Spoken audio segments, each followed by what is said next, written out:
Salut à tous, bienvenue sur Freestyle Fitness, la chaîne gratos dédiée à l'entraînement sportif. Dans cette vidéo, je vais vous donner un petit combo qui est génial déjà pour diversifier son entraînement, puis surtout quand on manque un petit peu de temps.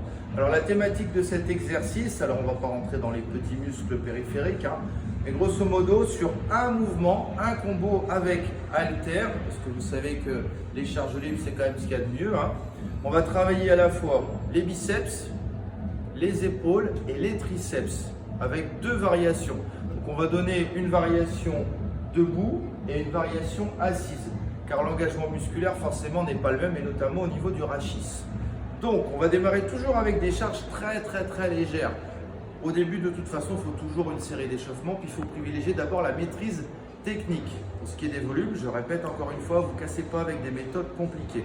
Gardez toujours à l'esprit 6 à 10 séries par groupe musculaire, et je fais le même nombre de séries pour tous les groupes musculaires.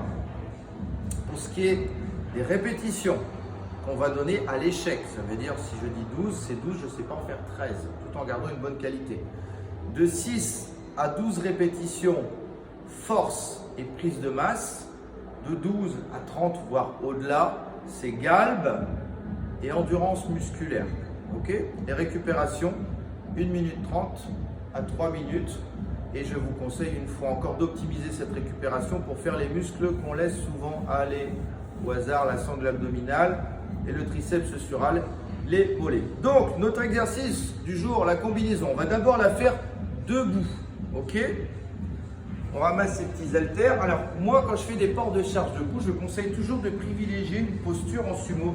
Alors c'est pas très élégant, on s'en fout, mais ça permet quand même de garder un bassin beaucoup plus neutre, c'est-à-dire de moins hyperlordosé, de moins cambré, garder un dos plus droit et de limiter l'impact au niveau de la colonne vertébrale.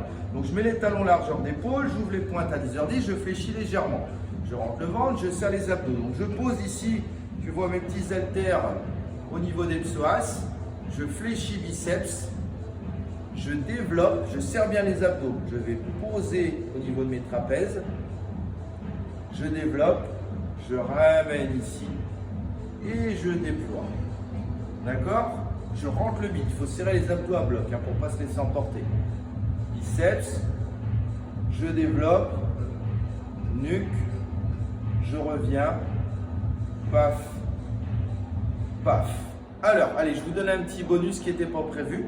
Si vous voulez rajouter le cuisseau derrière, vous pouvez redescendre ici. Squat. Je redresse.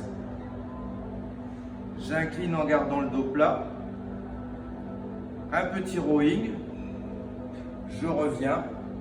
Et là, je rajoute mon petit enchaînement. Et là, ma gueule, j'ai fait le complet. D'accord? Là, sur un exo, vous avez les cuisseaux, donc quadri, ischio, fessier, travail des grands dorsaux, biceps, triceps, épaules. Et après, tu peux rentrer te coucher. La variation de mon combo de départ, on peut la faire assise.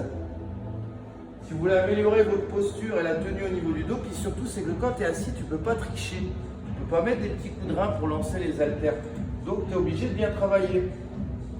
Je me tiens bien droit. Alors, pour le coup, là, j'ai resserré pour ne pas être gêné.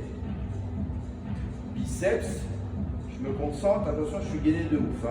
Paf, développer, nuque, fixer un point à l'horizontale, bim, je ramène et je déploie. Et là, encore une fois, si tu veux rajouter un petit cuisseau, je me lève, j'incline, dos plat, le petit rowing, je redresse et je reviens. Tu vois, tous des petits combos comme ça. C'est génial quand tu manques de temps, tu vois que derrière tu veux quand même faire quelque chose, tu te concentres sur un exercice comme ça. Donc on va toujours raisonner avec la même logique. Une rep, c'est l'enchaînement complet.